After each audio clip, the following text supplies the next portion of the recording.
He had nothing but a coin. Yet he reached Mecca.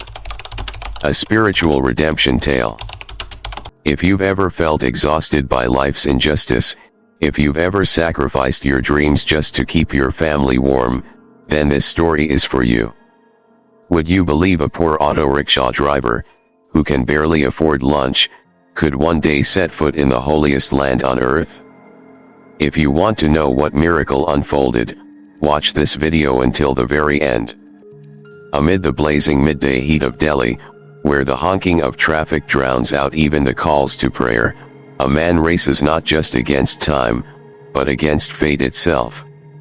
His name is Yusuf, an auto driver in his 50s, driving a rickety three-wheeler with torn seats, a creaky frame, and an engine that wheezes like an old man's lungs.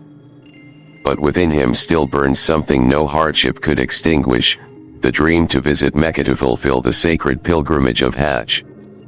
A dream usually reserved for the well-off, for those with money and time to spare. But to Yusuf, Hajj isn't a spiritual vacation, it's a soul's liberation. A divine calling he had carried since his youth.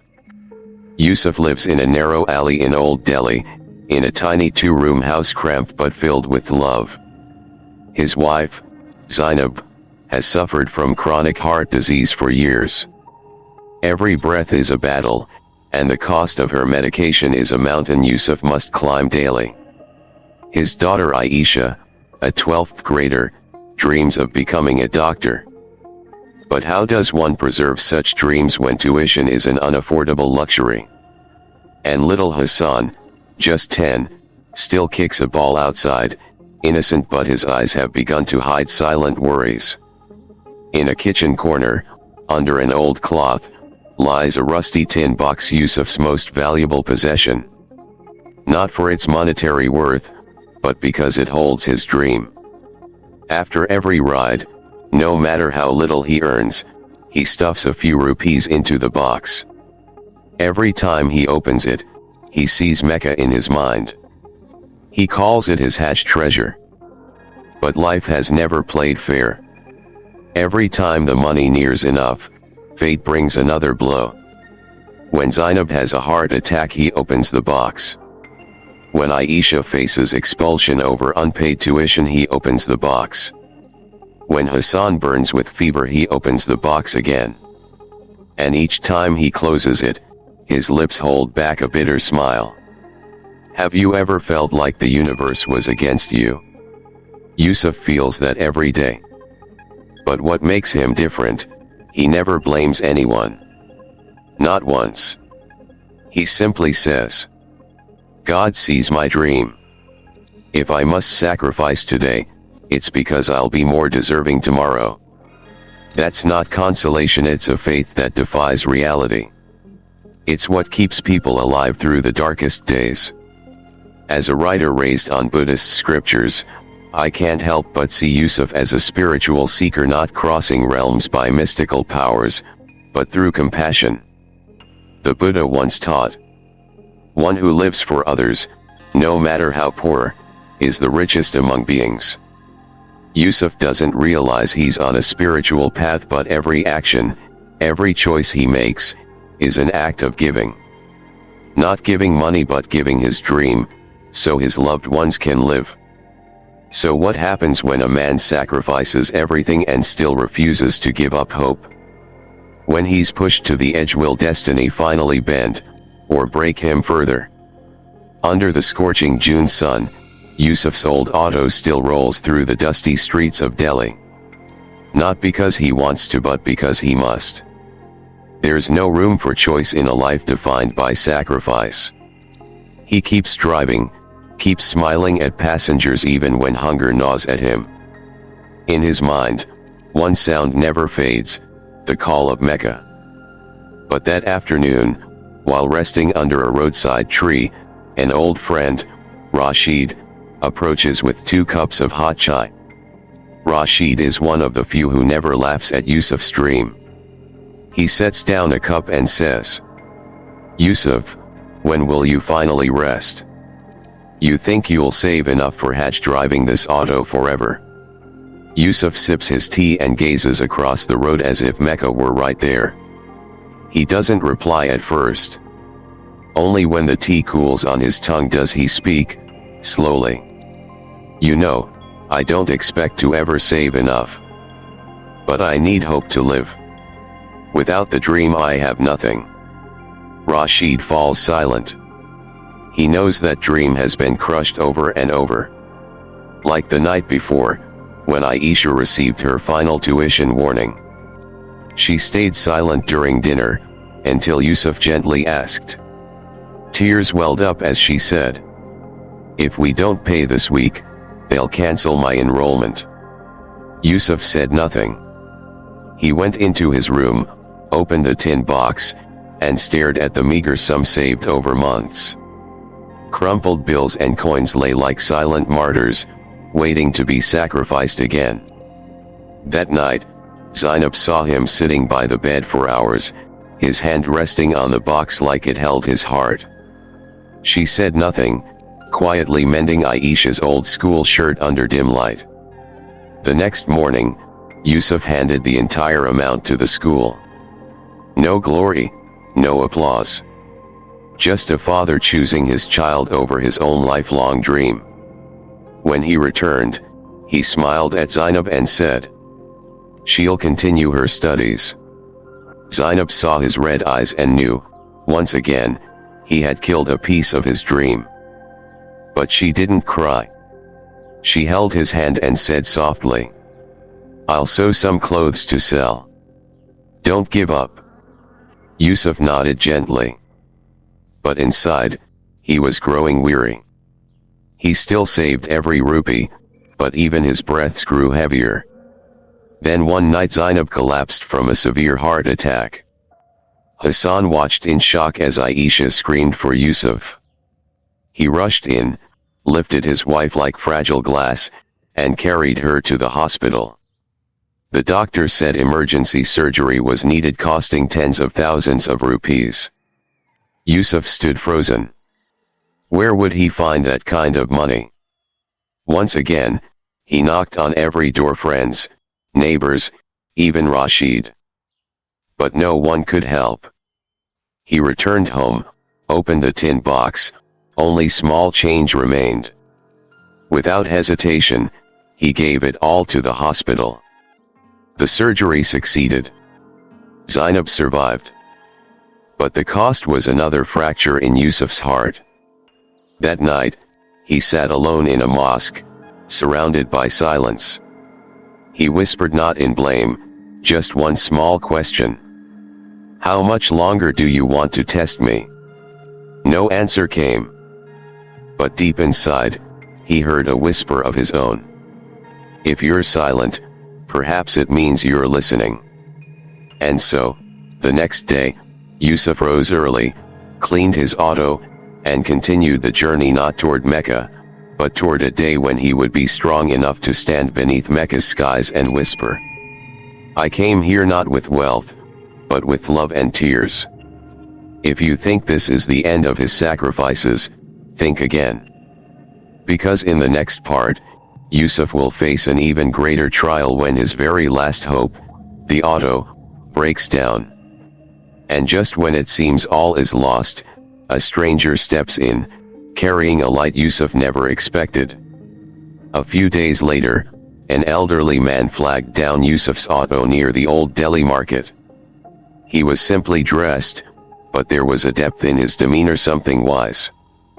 The passenger barely spoke during the ride, but as he got off, he suddenly asked, "How long have you been driving this auto?" Yusuf hesitated. "Almost 20 years. You seem tired. But not the kind of tired that comes from work. More like someone carrying a much heavier burden." Yusuf looked at him, paused, then smiled faintly. "I'm just living like anyone else. But if you want the truth, I dream of going on Hajj. But not everyone who dreams gets to touch it." The man said nothing for a while. Then he asked, "What's your name?" "Yusuf." The man nodded and gently placed a hand on his shoulder. I work for Haji Abdullah, a very devout and influential businessman. I'll tell him about you. Perhaps Allah has something planned for you. Yusuf smiled softly, not because he believed it, but because he was too tired to hope. Life had taught him too many times that promises often vanish like smoke. He thanked the man politely and carried on with his day as if the conversation had never happened. But destiny has its own unique ways of unfolding. 3 days later, just as Yusuf was stepping out of the mosque after morning prayer, someone called his name. He turned around. It was the same passenger. Yusuf. Haji Abdullah wants to meet you. This afternoon, go to his office. Here's the address. Yusuf froze. His heart beat faster. In all his years driving an auto, thousands of people had come and gone, but this time, one stranger had not only shared a ride but brought a flicker of hope with him. That afternoon, Yusuf wore his cleanest kurta and the white prayer cap Zainab had mended many times. He headed to the address. The office of Haji Abdullah was in a stately old building, white walls, a grand wooden door, and an air of reverence. As Yusuf stepped inside, it felt like entering another world, a world he had never been allowed into. Inside sat a man with a white beard and kind eyes, Haji Abdullah himself. Yusuf, I've heard your story. But I want to hear it from you from beginning to end. In that quiet space, Yusuf told everything. No embellishments. No tears. Just the raw truth. About the battered auto. About Zainab's illness. About Aisha's school fees. About little Hassan dropping coins into the tin box. And above all, about a dream battered by reality but never extinguished. When Yusuf finished, Haji Abdullah sat in silence for a long time. Then he softly said, Allah has blessed me in many ways. I believe a man like you who never gave up, who never complained, deserves help. Yusuf burst into tears. But Haji raised a hand. Don't thank me. This is Allah's will. But I have one condition. Yusuf looked up, anxious. You must keep working. Keep earning with your own hands. I will help you go to Hajj, but only if you prove that you've never abandoned your dream. Yusuf nodded. Tears flowed freely now. He knew the journey had begun. Not by plane, but by a faith newly rekindled. Since that fateful meeting, it was as if Yusuf had been reborn. Not because he now held a confirmed ticket to Mecca, but because, for the first time, someone other than himself believed in his dream. When he told Zainab everything, she said nothing at first. Then she gripped his calloused hand and finally cried. Not out of sadness, but because she had seen her husband bury too many tears. This time, he cried from joy. You have to go, she whispered. Whatever it takes, you must go. There won't be another chance. I will, Yusuf replied. But I won't go alone. From that moment on, the family entered a new rhythm. No one gave orders. No one asked. They simply rose together to carry the dream that had long been sacrificed. Zainab, still weak from surgery, pulled the old sewing machine from the corner. The hum of the needle pierced the silence, steady, quiet, like the heartbeat of a fragile hope. She began sewing for neighbors, mending old clothes with tired eyes and trembling hands for her husband's dream. Aisha went even further. After school, the 17-year-old knocked on doors across the neighborhood, offering to tutor younger kids. Some refused. Some paid very little. But she didn't care. She knew her father had once given up everything for her future. Now it was her turn. Hassan, though only 10, refused to be left out. He got a job delivering newspapers at dawn. While other children slept, he pedaled through narrow lanes, slipping papers into doorways. Every night, he quietly placed his coins into his father's tin box. "This is for your Hajj, Dad," he whispered. Yusuf would hold him tightly, his heart bursting. They had no savings, no bank account, no insurance. But they had each other. And now, they had something even more precious. They shared a dream. Time passed in the rhythm of the auto engine, the sewing machine, Aisha's quiet tutoring, and Hassan's bicycle wheels. Every rupee saved, whether a 10-rupee note or a few old coins, was dropped into the tin box, like an offering of the heart to Allah. Yusuf worked harder than ever. No more tea breaks at Rashid's stall. No more lunches out. He carried water and leftovers from home. He mapped every ride carefully, avoiding detours to save fuel. On sunny days, he wrapped his face to avoid sunburn. On rainy days, he drove soaked just to earn a few more coins.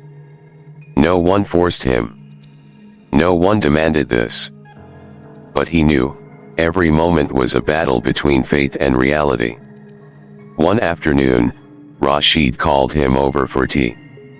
Yusuf sat down, sipping hot chai he hadn't had in ages. "So I hear you're saving up for Hajj again?" Rashid asked. Yusuf nodded. "This time is different. Someone's helping with part of the cost. The rest, I'll manage." Rashid sighed.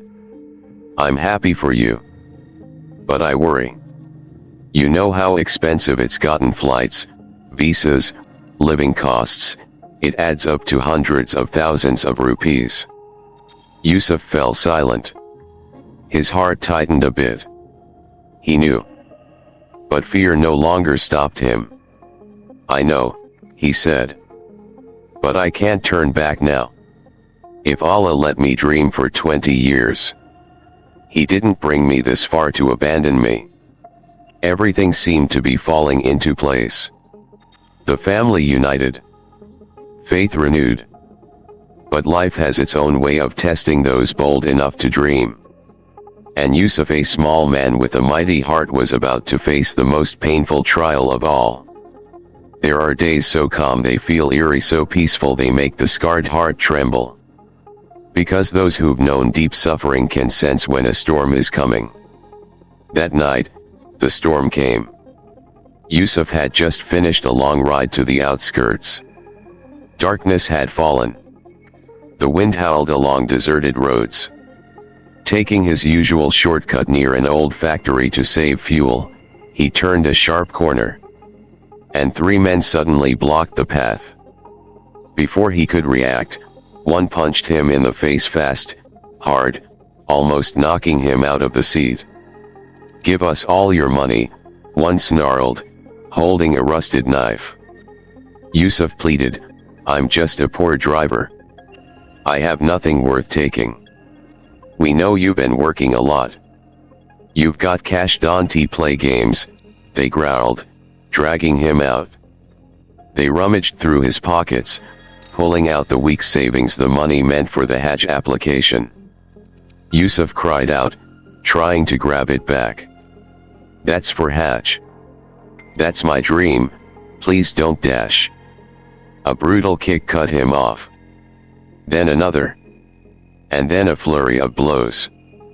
Not for money, but as if to destroy the very faith inside him. Yusuf collapsed on the dusty road, blood trickling from his forehead, shirt torn. His vision blurred as the shadows of the 3 attackers vanished into the night, taking with them everything his family had saved. He could no longer cry. The physical pain faded behind the searing grief of a dream stolen by violence. Near midnight, a passerby found Yusuf lying motionless and called for help to take him home. When Zainab opened the door and saw her husband covered in blood, she screamed in horror. Aisha and Hassan ran out, their cries of "Dad, echoing through the narrow alley. The little home had never felt so cold. Zainab wiped each wound with trembling hands, her eyes sharp like a blade, not from anger at the thieves, but from the heartbreak of helplessness. That night, no one slept. Yusuf lay still, eyes wide open, staring at the cracked ceiling. He said nothing. No complaints. No blame. No tears. As dawn approached, Zainab sat beside him and gently held his hand. "Yusuf, don't give up. This is just one more test. Your dream is bigger than these wounds." Yusuf whispered, his voice barely audible. "Zainab, maybe Allah doesn't want me to go. I've tried so hard. And every time I get close, I lose everything again." Zainab gripped his hand tightly. "No, you're wrong. If Allah didn't want this for you, He wouldn't have brought you this far. No one comes this far just to stop because of a few cowards. You're the light of this family. If you go out, we fall into darkness." He looked at her, and for the first time since the brutal night, a flicker of light returned to his eyes. Not because he believed everything would be fine, but because the fragile woman beside him never allowed herself to give in. The next morning, Yusuf couldn't drive. His legs were weak, and the wounds still burned. The auto's handlebars were bent and unusable. That's when Rashid appeared. His old friend carried a small cloth bag. Not much, but enough to fix the auto. "I heard what happened," Rashid said, his voice low. "I don't have much, but this is for the repairs. You must keep going. You're not allowed to stop now." Yusuf broke into tears, hugging Rashid like he was clinging to the dying heartbeat of his dream. "Why are you helping me now?" Rashid placed a firm hand on his shoulder and looked him in the eye. "Because you're my brother. And if I let someone like you give up halfway, then I wouldn't be a man anymore." A week later, the auto was back on the road. Yusuf still hurt. He was still tired. He was still afraid. But he also knew, if he didn't keep going now, he never would. He no longer feared failure. Because now he understood. What kills a dream isn't poverty, it's when we stop believing we deserve it. And Yusuf never stopped believing. Never. Each day, he inched forward toward the Kaaba, the sacred place he had dreamed of every night. After the robbery, someone asked him, "Why are you still trying? Life already said no." But Yusuf simply smiled, not to argue, but to affirm, "I still have a road left to walk. As long as I breathe, my dream lives." And just like that, destiny returned quietly. One late afternoon, after a long and tiring ride, Yusuf received a call from the older man who had introduced him to Haji Abdullah. His voice was warm, but urgent this time. "Yusuf, you must come. Haji Abdullah wants to see you." Yusuf's heart raced. The last meeting had rekindled a dream he thought buried forever. What awaited him now? The office was just as serene as before, the soft scent of incense lingering in the air. When Yusuf walked in, Haji Abdullah sat in his wooden chair, his face calm and radiant.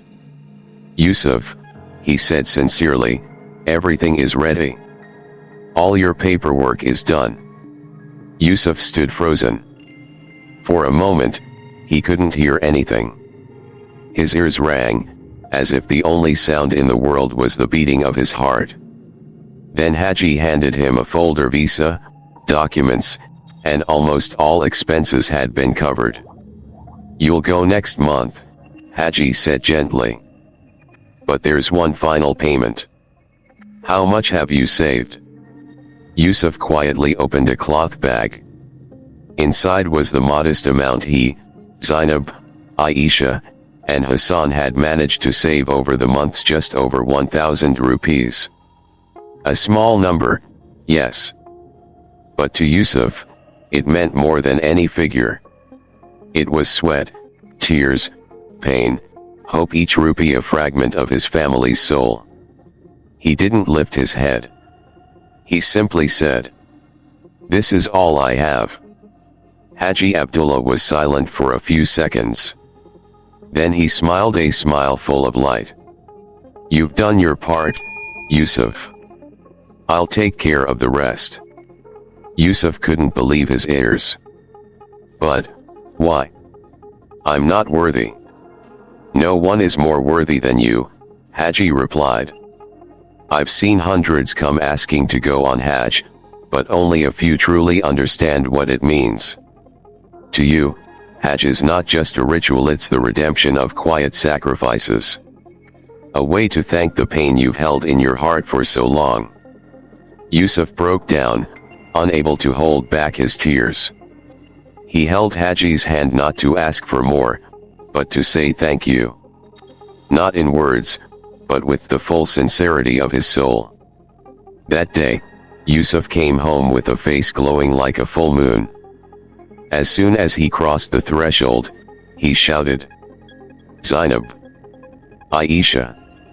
Hassan! We're going to Mecca!" Zainab dropped her sewing needle. Aisha froze mid-sentence.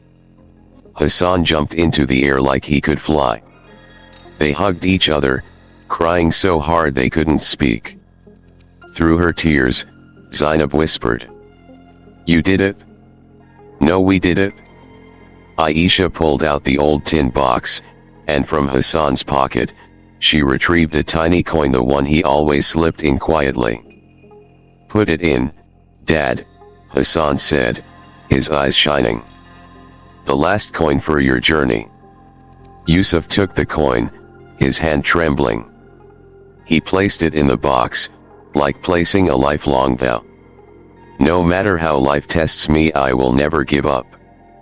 The following days were a blur of joy and preparation. Haji Abdullah sent the schedule, guidance, and finalized all the logistics. Yusuf carefully packed, bringing along the handkerchief Zainab had embroidered for him years ago. The entire family helped. None of them would go with him, but their hearts would fly across the desert, circle the Kaaba, and lift their prayers through his eyes. And finally the day came. The day the dream was no longer a dream. The day Yusuf, a poor auto driver, a father, a husband, a warrior without medals, boarded a plane to the holiest land on earth. When the plane touched down at Jeddah International Airport, Yusuf's heart skipped a beat. He sat by the window, eyes wide, one hand pressed to his chest as if trying to hold back the flood of emotion. Below was Mecca, the land he had only dared whisper about for over half his life. He didn't sleep the entire flight. Every time he closed his eyes, he saw Zainab sewing, Aisha tutoring, Hassan delivering newspapers. He heard the creaky auto, the hum of the sewing machine, the light footsteps of his son. They were all with him, wrapped around him, flying beside him toward a place no one thought he could reach. As he stepped out of the airport, the desert breeze touched his skin. It didn't burn, as he once feared. It cooled him like the gentle embrace of God. Yusuf stood still, inhaled deeply, and whispered, "Ya Allah! I am here. Not by money. Not by luck. But by tears and faith." The days that followed were filled with overwhelming, sacred moments. The first time Yusuf saw the Kaaba, the mysterious black cube at the heart of the Holy Land, his legs buckled beneath him. He trembled, tears streaming uncontrollably. All the years of struggle, every moment he opened that tin box only to close it again in despair, vanished in that single, sacred instant. He looked up at the Kaaba, eyes red with emotion. His first prayers didn't come out, his throat choked with tears. He didn't ask for wealth. He didn't beg for favors. He simply whispered, Thank you, for never abandoning me." And so, he began the rituals of Hajj. Each step around the Kaaba tawaf was like cleansing the past. With every turn, Yusuf recalled the moments burned into his soul. Aisha nearly expelled for unpaid tuition. Zainab writhing in pain from her heart condition. His auto breaking down in the middle of the road as he cried in the darkness. Surrounded by millions of believers, Yusuf walked not along the shortest path but the one carved through suffering. During Sai, when pilgrims walk between the hills of Safa and Marwa reenacting the steps of Hagar, wife of the Prophet Ibrahim, in search of water for her thirsty son, Yusuf saw his own reflection in the story. Except he wasn't searching for water, he was searching for the faith that had never died. He moved, slowly breathing, sweat soaking through his clothes. But his soul felt light. Because now, each of his steps wasn't lonely anymore. Something deep within him had been set free. On the day of Arafat, Yusuf stood in a sea of people, millions gathered to open their hearts to Allah. As he looked up at the sky, he remembered that night he lay beaten on the street, face bloodied, hand clinging to his wallet. He remembered the cold mosque floor where he once asked, "How long will you test me?" And now he had his answer. God hadn't answered with words. He had answered with a path. By sending him to Haji Abdullah. By uniting his family. By moving hearts like Rashid's. By turning small coins in a rusted tin box into a ticket to the Holy Land. Yusuf stood tall, crying not from pain, but from gratitude. On his final night in Mecca, Yusuf sat alone against the white wall beside the Kaaba. In his hands was an old prayer bead strand. Each bead slipped through his fingers like a memory.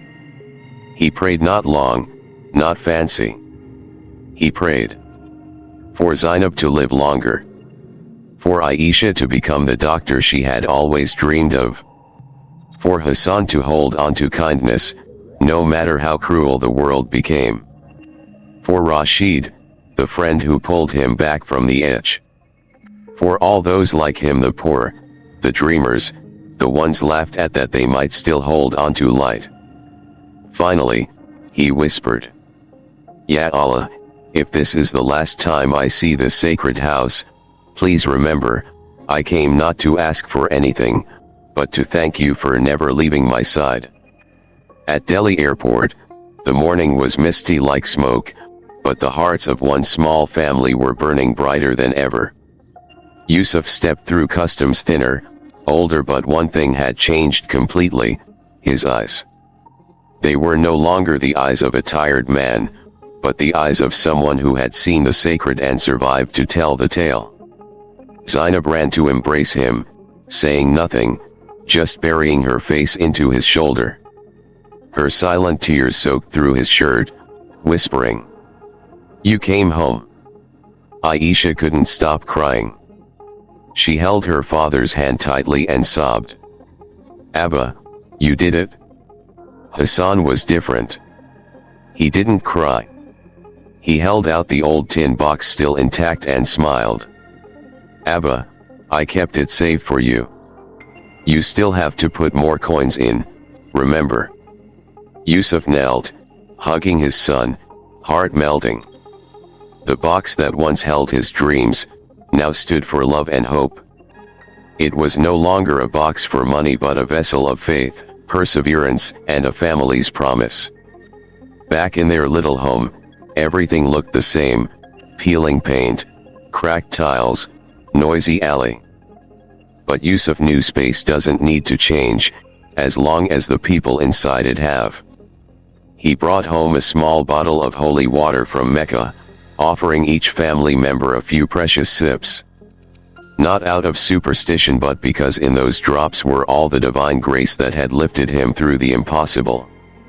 Zainab wiped the altar clean and placed a photo of the Kaaba at the center of their home. Aisha shared with her father stories of her new medical lessons. Hassan proudly showed the coins he had earned delivering newspapers. Yusuf listened to them all, every word, every smile, like he was performing Hajj once again, this time inside his own home. That evening, the whole family sat together, eating a simple dinner, just rice, lentils, and hot tea. Yet the warmth in the room was indescribable. No feast. No fancy lights. Just love. Just togetherness. Rashid joined them too. The old friend placed a hand on Yusuf's shoulder and laughed loudly. So now you're Haji, Yusuf, huh? Just don't forget you still owe me for fixing that broken down auto. The room burst into laughter. Yusuf replied, Hajj didn't make me a new man. It just reminded me how far I've come without ever giving up. Rashid nodded. Then it was truly a pilgrimage. Weeks passed. Life returned to its old rhythm. Yusuf began driving again, but now, when passengers entered his auto, he wasn't just a driver. He was a storyteller. He shared tales of the Kaaba, of prayers whispered in the desert, of the moment his hand touched the sacred wall and the world fell silent. Some passengers listened. Some were moved. Some tipped extra, not out of pity, but out of deep respect. Sir, you're someone who truly keeps their vow, a young woman said as she stepped out. Yusuf only smiled. Because now, he didn't need anything more except to keep his heart as bright as it had been when he first saw the Kaaba. Zainab grew healthier. She continued sewing, but now, for free, gifting clothes to poorer families. Aisha got accepted into medical school.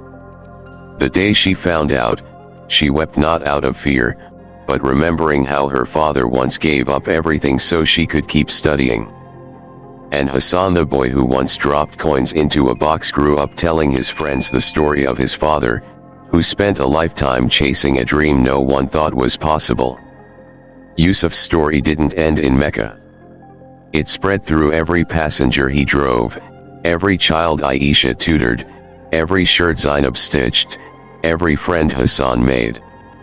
And the tin box, old, dented, rusted, still sits on their home altar, between the Kaaba photo and burning incense. It no longer holds money. It holds something far more sacred. A vow to life itself. That even in poverty, even in pain, one can still carry light, as long as they don't let go of the dream. The light of the Kaaba had faded into the distance, but within Yusuf, it never went out. After returning from Hajj, many believed Yusuf's story had ended. That he would now live peacefully, no longer struggling or striving. But for Yusuf, the real journey was just beginning.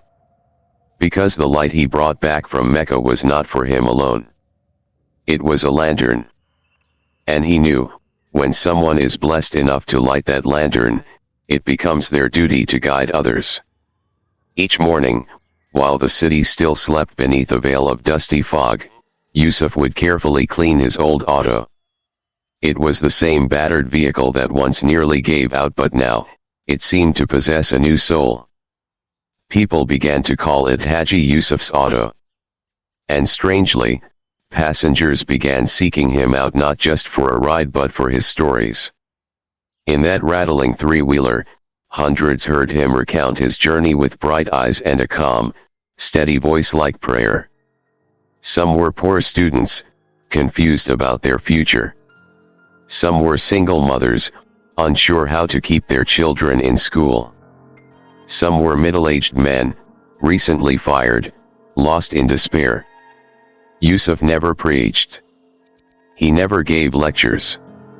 He only shared. I once opened my savings box and saw it wasn't enough.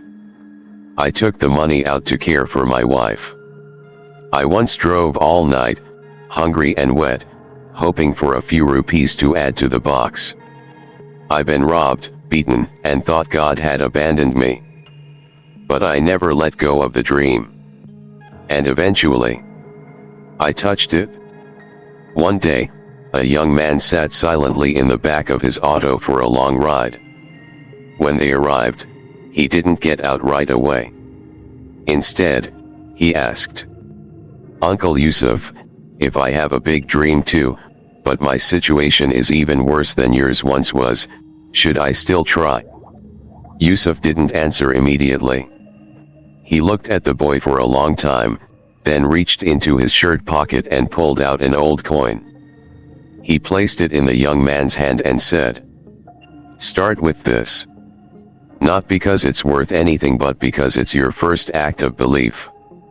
Every time you want to give up, look at it and remember, there was once a man who started with a single coin." The young man stared at the coin, eyes welling up not just from emotion, but from the sight of a future made real by someone who once had nothing. Zainab, now stronger, continued to sew clothes for the poor children in their neighborhood. She no longer needed money, she just needed her hands to stay busy with love. Aisha had officially entered medical school. Every weekend, she would come home, sit beside her father, sip tea, and talk like two old friends. One day she asked, "Dad, if I hadn't been able to keep studying back then, would you have regretted it?" Yusuf looked at her for a long time, then smiled. "No. Because if you'd had to stop, I still would have found a way to help you go on. As long as you never gave up on your dream. I'd never regret giving up mine for yours." Hassan, a little older now, began helping classmates with homework and carrying groceries for elders. Whenever someone praised him, he would simply say, "I'm just the son of a man who reached Hajj, through faith."